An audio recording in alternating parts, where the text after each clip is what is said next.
इसके पहले हम लोगों ने द्वितीय विभक्ति के कुछ सूत्र देख लिए थे। द्वितीय विभक्ति का कुछ सूत्र हम लोगों ने देख लिया था, उसमें से कुछ सूत्र बचे हुए थे तो वो देखेंगे। ये सब सूत्र आपको बताते हैं कि जो द्वितीय विभक्ति होता है उसका प्रयोग कहाँ किया जाता है।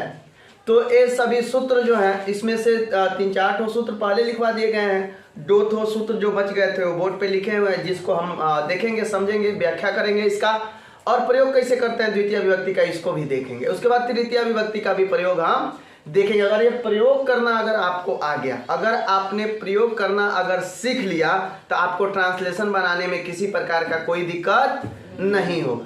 तो बच्चों यह प्रयोग देखें और घर पे जाके इससे संबंधित ट्रांसलेशन अनुवाद बनाएं। संस्कृत अनुवाद कैसे होगा तो क्वेश्चन बैंक उठाएंगे और द्वितीय विभक्ति का जितना प्रयोग हुआ होगा वो सबको हम क्या कर लेंगे, देख लेंगे, नोट्स बना लेंगे, एक भी क्वेश्चन आपका उसमें से नहीं छूटेगा। द्वितीय विभक्ति का आज प्रयोग समाप्त होगा, जाएंगे क्वेश्चन बैंक में, देखेंगे कि द्वितीय विभक्ति से संबंधित कौन कौन से प्रश्न आए हैं, कौन डायरेक्ट प्रश्न आए हैं, कौन इनडायरेक्ट प्रश्न आए हैं, उन सभी का हम नोट्स बना लेंगे तो एक भी प्रश्न आपसे नहीं छूटेगा, है ना। चलिए इधर ध्यान दीजिए, क्रिया विशेषणे च, क्या बोला गया है यहाँ पे बच्चों, क्रिया विशेषणे च, यानी कि जो क्रिया की विशेषता बतलाता है, दो क्रिया की विशेषता बतलाता है, कर रहा है क्रिया विशेषणे च। सूत्र कहता है कि जो क्रिया की विशेषता बतलाता है, किसकी विशेषता बाबू, क्रिया की विशेषता, यानी जो काम हो रहा है उसके बारे में कुछ कहे। जैसे कोई गा रहा है तो मधुर गा रहा है, कोई चल रहा है तो धीरा चल रहा है या तेज चल रहा है। तो क्रिया की विशेषता जो बतलाता है उसे हम क्रिया विशेषण कहते हैं और इंग्लिश में एडवर्ब भी कहते हैं। तो क्रिया की विशेषता बतलाता है उसे हम क्रिया विशेषण कहते हैं। क्या कहते हैं बाबू, बोलिए क्या कहते हैं, क्रिया विशेषण कहते हैं। और इसका बोध कराने के लिए हम द्वितीय विभक्ति का व्यवहार करते हैं। इसका बोध कराने के लिए हम किसका व्यवहार करते हैं बच्चों, द्वितीय विभक्ति का प्रयोग करते हैं। तो बालक बालको बालका बालकम बालकौ बालकान, यह है द्वितीय विभक्ति एक वचन, द्वितीय विभक्ति द्विवचन और द्वितीय विभक्ति बहुवचन। तो द्वितीय विभक्ति एक वचन, द्विवचन और बहुवचन के प्रयोग के हम लोग सूत्र पढ़ रहे हैं, वही ना, बालक बालको बालका बालकम बालको बालकान। तो बालकम बालको बालकान द्वितीय विभक्ति एक वचन, द्विवचन और बहुवचन, इनका प्रयोग कैसे होगा देखेंगे। यहाँ पे देखिए, यहाँ पे प्रेम कुमार तीव्रम धावती, प्रेम कुमार तीव्रम धावती, यहाँ पे वो दौड़ रहा है, ठीक है ना, लेकिन कैसे दौड़ रहा है तो तीव्र दौड़ रहा है। कैसे दौड़ रहा है बाबू, तो बताइए किसमें द्वितीय विभक्ति लगेगी, क्रिया विशेषण में लगेगी। और क्रिया विशेषण क्या है बच्चों, तो तीव्र है, तो तीव्रम हो गया है, बालक बालको बालका बालकम बालकम, तो यहाँ पे कौन सी हो गया है, तीव्रम, द्वितीय विभक्ति एक वचन। क्लियर हो रहा है कि नहीं हो रहा है आप लोगों को, बुझा रहा है ना। चलिए उसके बाद इस तरह के जब क्रिया विशेषण का प्रयोग करेंगे तो आप द्वितीय विभक्ति बालकम बालकौ बालकान, यही ना होता, बालक बालको बालका बालकम बालको बालकान, यही ना होता।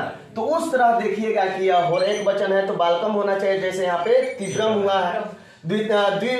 उसके बाद में द्विवचन हो तो क्या होना चाहिए, बालकम बालकौ और तीव्रऊ होना चाहिए अगर द्वितीय विभक्ति आप प्रयोग कर रहे हैं तो। इस तरह आपको यह बात समझ में आना चाहिए बाबू। संस्कृत भी समझने वाली भाषा है, इंग्लिश से बहुत आसान है, हिंदी से बहुत आसान है, लेकिन आपको अगर उस तरह समझाने वाला मिल जाए तो संस्कृत रटने वाली भाषा कभी नहीं है। लोग कहते हैं संस्कृत रटने वाली भाषा है, तो नहीं, संस्कृत रटने वाली भाषा नहीं है, समझने वाली भाषा है।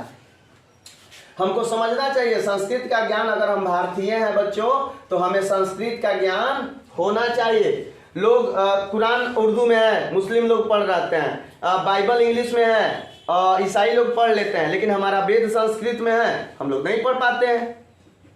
हम अपना सभ्यता संस्कृति कैसे जानेंगे। और लोग कहेंगे कि वेद में ही गंदी बातें हैं, वो गंदी बातें, ऐसी गंदी बातें हैं, हम लोग वेद जला लेंगे, पढ़े कुछ नहीं। दूसरा कोई हमारा शिकायत कर रहा है, हमको पढ़ना आता नहीं है, तो कैसे हम पता कर लेंगे कि क्या क्या सही है क्या गलत है। तो हमको अपना चीज़ सीखने के लिए भाषा की जानकारी होनी चाहिए। और हमारा जो बेहतरीन भाषा था वो क्या है जो वो कौन सी है, संस्कृत है। हमें संस्कृत आना ही चाहिए, भारतीय सभ्यता और संस्कृति को अगर जानना है तो। उसके बाद द्वितीय सूत्र आता है काला ध्वनुर अत्यंत संयोगी। क्या होता है बाबू? यदि क्रिया लगातार हो, क्रिया क्या हो? जारी हो, तो कालवाचक यानी समयवाचक और मार्गवाचक शब्दों के साथ जो है बच्चों द्वितीय विभक्ति का व्यवहार किया जाता है। किसका व्यवहार किया जाता है? अगर क्रिया लगातार चल रही हो तो उसमें कालवाचक और मार्गवाचक जो शब्द होंगे बच्चों, उसमें द्वितीय विभक्ति का क्या होगा? व्यवहार होगा या प्रयोग होगा।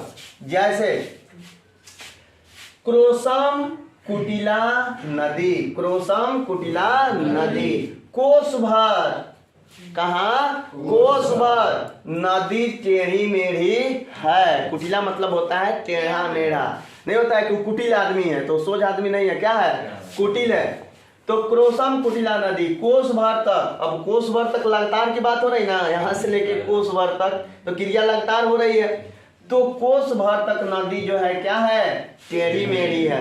तो कालवाचक एवं मार्गवाचक शब्दों के साथ जो है द्वितीय विभक्ति का प्रयोग होता है। एक क्लियर हुआ? क्रिया विशेषण काला ध्वनुर अत्यंत संयोगी द्वितीय और क्रिया विशेषण द्वितीय, ये दोनों सूत्र होते हैं। तो इसको आप लोग याद कर लेंगे, आज ही याद कर लेंगे बाबू, समय फिर नहीं आएगा दोबारा, बहुत काम करने हैं। चले अब हम देखते हैं करण कारक यानी तृतीया विभक्ति। कर्ता ने कर्म को करण से, इसका चिन्ह क्या होता है? से। क्या होता है इसका चिन्ह? से होता है। क्या होता है बाबू? से। कारक का पूरा चिन्ह याद है? कर्ता ने कर्म को करण से, इस तरह के सूत्र जो होते हैं याद है? याद कर लीजिएगा। अगर सारे चीजें अगर आपको जाननी है, पहचाननी है और सीखनी है तो। चलिए यहाँ पे लिखा है प्रकृत्या दिव्यश्च उपसंख्यानम, प्रकृत्या दिव्यश्च उपसंख्यानम, यानी बच्चों तृतीय विभक्ति में देख रहे हैं हम, उसका सूत्र है प्रकृति। क्या बाबू? स्वभाव, बोलिए और बोलिए, उसके बाद और उसके बाद फिर से बोलिए, फिर से बोलिए, आदि शब्दों में तृतीय विभक्ति का व्यवहार किया जाता है। इन शब्दों के साथ तृतीय विभक्ति का व्यवहार किया जाता है। जैसे गोलू जात्या विप्रा अस्ति, यानी गोलू जात से क्या है? विप्र है, ब्राह्मण है। गोलू जात से क्या है? ब्राह्मण है। तो यहाँ पे जात्या में कौन विभक्ति लगी है? तृतीय विभक्ति लगी है। कौन विभक्ति लगी है? किस सूत्र के आधार पर? तो प्रकृत्या दिव्यश्च उपसंख्यानम, ठीक है। इस सूत्र के आधार पर जाति नामक शब्दों में, नाम नामक शब्दों में, गोत्र आदि शब्दों में, स्वभाव में, ठीक है ना, तृतीय विभक्ति का प्रयोग होता है। बालक बालको बालका बालकम बालको बालकान बालके न, क्या हो जाएगा? अब कहोगे कि सर इसमें जात्या है, तो जाति शब्द का जब तृतीय कीजिएगा तो क्या हो जाएगा? जात्या हो जाएगा। इकारांत है ना, अब बालक अकारांत है तो उसका अलग चलेगा और इकारांत का अलग चलेगा, ठीक है ना। देख लीजिएगा वहां पे आपको तृतीय विभक्ति में ए मिल जाएगा। जाति शब्द रूप जब चलाइएगा आप इकारांत तो वहां पे आपको जात्या मिल जाएगा। क्लियर है ना? आगे बढ़ते हम लोग। चलिए कर्तृकरणयोस् तृतीया, क्या बाबू? कर्तृकरणयोस् तृतीया, यह सूत्र है कर्तृकरणयोस् तृतीया। बोलिए कर्तृकरणयोस् तृतीया, एक बार फिर बोलिए। Very good. कर है अनुक्त कर्ता, क्या बाबू? अर्थात कर्मवाच्य होता है ना, कर्तावाच्य कर्मवाच्य, एक्टिव पैसिव, ठीक है ना। तो पैसिव वॉइस के कर्ता में और करण में, ठीक है ना। कर्म जैसे राम के द्वारा, जैसे मेरे द्वारा आम खाया जाता है, पैसिव वॉइस है ना, उसी तरह पैसिव वॉइस में कर्मवाच्य के कर्ता में तथा करण कारक में तृतीय विभक्ति का क्या होता है बाबू? कर्मवाच्य के यानी पैसिव वॉइस में कर्ता कारक में भी और करण, करण क्या होता है? जिसके द्वारा कर्ता अपना कार्य का क्या करता है? संपादन करता है। जैसे मैं मोबाइल से पढ़ता हूँ, मैं ब्रश से दांत साफ करता हूँ, कर्ता की जो सहायता पर पहुंचाता है जो वाला चीज ना, वह होता है करण। ठीक है ना। और कर्म के बारे में बता दिए, कर्ता के बारे में आपको बता दिए। तो ये आता है आपका तृतीया विभक्ति करण कारक, जो कर्ता की क्या करता है, सहायता। तो कर्म कारक के कर्ता कारक कर्ता में तथा करण में तृतीया विभक्ति का व्यवहार किया जाता है। जैसे रामेण, राम के द्वारा, वाणेन, बाण से, हतो बलि, बाली जो है मारा गया, राम के द्वारा बाण से बाली मारा गया। देखिए दोनों में तृतीया विभक्ति है, कर्ता कारक में भी और करण कारक में भी, ठीक है ना। तो बच्चों अगर ऐसा मिल जाए रामेण बाणेन हतो बलि, चाहे इस तरह का बहुत मिल सकता है, जैसे रामेण बाणेन हतो रावण, ठीक है। तो कुछ भी हो सकता है। तो आपको बाबू अगर आपके पास दिमाग है तो पहचान लेंगे खटाक से और सूत्र लिखेंगे कि कर्तृकरणयोः तृतीया सूत्र के आधार पे राम और बाण में तृतीया विभक्ति का प्रयोग हुआ है। कई तरह के प्रश्न आ जाएंगे, ऐसे भी पूछ देगा कि इस वाक्य में रामेण बाणेन में तृतीया विभक्ति किस सूत्र के आधार पर लगे, तो आप लिखेंगे इस वाक्य में रामेण बाणेन हतो बलि वाले वाक्य में कर्तृकरणयोः तृतीया सूत्र के आधार पर राम और बाण में तृतीया विभक्ति लगी है। इस तरह से जो है आप इस बात को समझ सकते हैं और बना सकते हैं। मैं आशा करता हूं कि यह दोनों जितने भी सूत्र यहाँ पे लिखे गए हैं बहुत बढ़िया से आपको समझ में आए होंगे। नेक्स्ट सूत्र हम नेक्स्ट वीडियो में लेकर आएंगे, तब तक अपने दोस्त और होस्ट को दीजिए इजाजत। जय हिंद। चलो बच्चों, इसके पहले हम लोगों ने तृतीया विभक्ति के प्रयोग के 2 सूत्र देख लिए हैं, तीसरा सूत्र अभी हम देखने जा रहे हैं। कह रहा है अनुक्ते कर्तृ तृतीया, कह रहा है अनुक्त कर्ता में यानी कर्मवाच्य के कर्ता कारक में तृतीया विभक्ति का प्रयोग होता है। कर्मवाच्य जिसमें दिया गया हो, के, द्वारा इत्यादि ये सारी चीजें, ठीक है ना। तो कर्मवाच्य के कर्ता कारक में तृतीया विभक्ति का व्यवहार किया जाता है। जैसे विभाया, ग्रंथ, पठ्यते, विभा के द्वारा, किसके द्वारा, ग्रंथ पढ़ा जाता है, पठ्यते, विभा के द्वारा ग्रंथ पढ़ा जाता है। तो विभा में कौन विभक्ति लगेगी, तृतीया विभक्ति। कौन विभक्ति लगेगी, करणे तृतीया। कौन सी, तृतीया। इधर बोर्ड पर ध्यान दीजिए, नीचे ध्यान मत दीजिए। करणे तृतीया क्रिया के संपादन में सबसे अधिक सहायता देता है। कोई काम अगर हम कर रहे हैं, कर्ता कोई अगर काम कर रहा है और उसमें जो सबसे अधिक सहायता देता है उसे हम करण कारक कहते हैं। क्या करते हैं बाबू, करण कारक कहते हैं।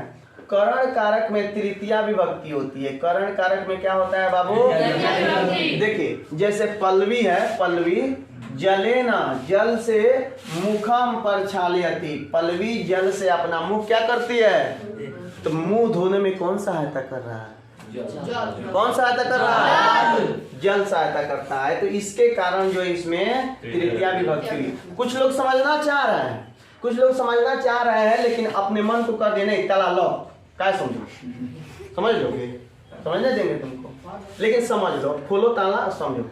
पल्लवी जलेना मुखम पर छालयति, पल्लवी जल से, किससे, क्रिया के संपादन में जल जो है महत्वपूर्ण भूमिका निभा रहा है, मुंह धोने में। तो इसमें तृतीया विभक्ति लगी है। क्लियर ना।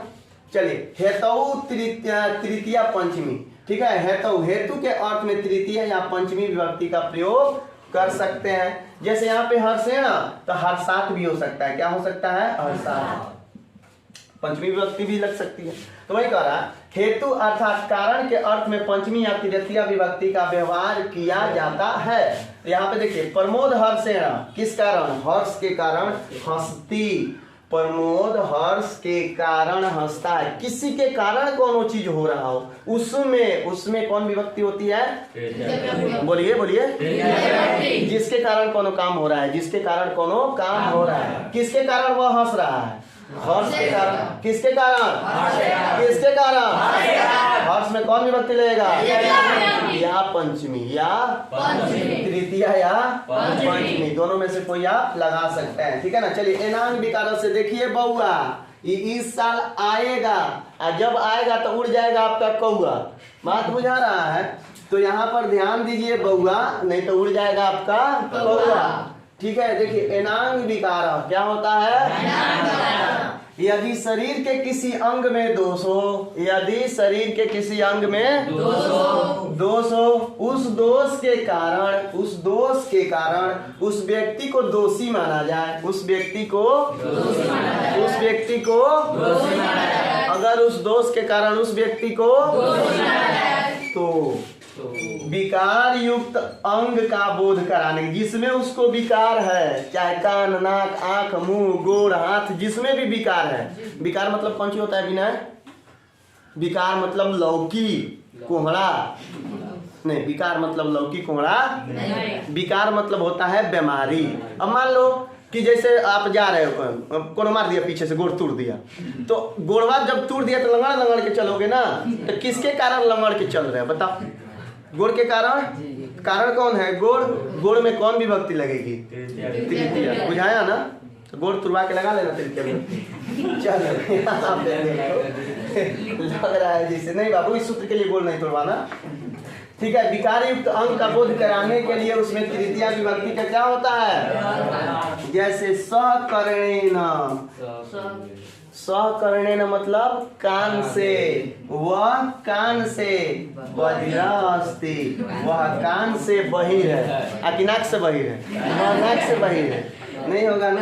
वह कान से बहिर है, तो किससे बहिर है? कान से। तो कान में कौन विभक्ति लगेगी?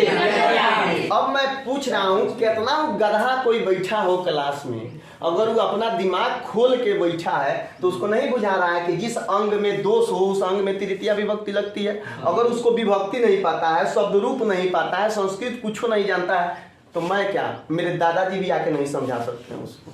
लेकिन उसको पता है कि विभक्ति होती है, बालक बालको बलका बलकम बलको बलकान, ऐसा कोई नो चीज होता है, उसमें तृतीया भी विभक्ति है, जिसमें बालकेन आता है उसको हम तृतीया विभक्ति कहते हैं। और जिसके अंग में कोई विकार हो उसमें तृतीया विभक्ति लगती है, तो बच्चा समझ लेगा। लेकिन संस्कृत का सच इसको पता नहीं है, कैसे हम समझा लेंगे बताइए? कौन है इसका उपाय? आपको सीखने के लिए क्या करना होगा? सारी चीजें जो पहले पढ़ाई हुई हैं उसको पढ़ना होगा, शब्द रूप जानने होंगे, तब इसको आप बढ़िया से क्या कर सकते हैं? सीख सकते हैं। और ये बहुत आसान है, इतना आसान कि मत पूछो कितना आसान, ठीक है। चलिए, इत्थम भूतम लक्षणे, इत्थम भूतम लक्षणे, इत्थम, ठीक है। इत्थम भूत लक्षणे मतलब किसी विशेष लक्षण से किसी की पहचान हो। जैसे मेरी पहचान अगर लंबा वाला टिक हो जाएगा मेरा, तो मेरी पहचान ही बन जाएगी। जैसे लंबा कर ले यहाँ तक, डांड के बराबर टिक कर ले, तो लोग क्या कहे? टिक्की वाला सर, बिट्टू सर छोड़ के लोग टिक्की वाला सर कहने लगेंगे। तो मेरी पहचान इस टिक के कारण होने लगी है। तो बच्चों, किसी विशेष लक्षण के कारण किसी की पहचान हो, ठीक है ना, तो उस लक्षण में, इस टिक में, इसी के ना कारण मेरी पहचान हो रही है। कारण यही है ना, कारण के अर्थ में तृतीय विभक्ति हो रही है। तो कारण कौन सी है? मेरा एक, ठीक है। तो इस टिक में जो है कौन विभक्ति लगेगी? उसमें सप्तमी या तृतीया विभक्ति आप क्या कर सकते हैं? लगा सकते हैं। जैसे स जटाभि तपसा प्रतीयते, वह जटाओं से तपस्वी मालूम पड़ता है, वह जटाओं से तपस्वी मालूम पड़ता है। जैसे कोनो ड्रेस पहन के कोनो आता है तो पहले ही हम बता देते हैं कि कहाँ रहती होगी, नहीं बता देते हैं कि कहाँ से आई है। किसी का ड्रेस देके बता देते हैं कि नहीं बता देते हैं? आप ही जो है आ जाए, चाहे कोई अगर आ जाए, तो हम लोग उसको उसके ड्रेस से क्या कर सकते हैं? बड़का बड़का दाढ़ी हो, टीका लगाया हो, गेरुआ वस्त्र पहना हो, तो इन सब चीजों से हम बता देंगे कि क्या है? साधु है कि नहीं? तो जिस चीज से किसी की पहचान होती है, अलग तरीके की पहचान होती है, उसमें तृतीया या सप्तमी विभक्ति का प्रयोग होता है। बच्चों, इस तरह इन सभी सूत्रों के माध्यम से आपका तृतीया विभक्ति का प्रयोग होता है समाप्त। चतुर्थी विभक्ति का प्रयोग लेके हम नेक्स्ट वीडियो में आएंगे। तब तक अपने दोस्त और होस्ट को दीजिए इजाजत। जय हिंद।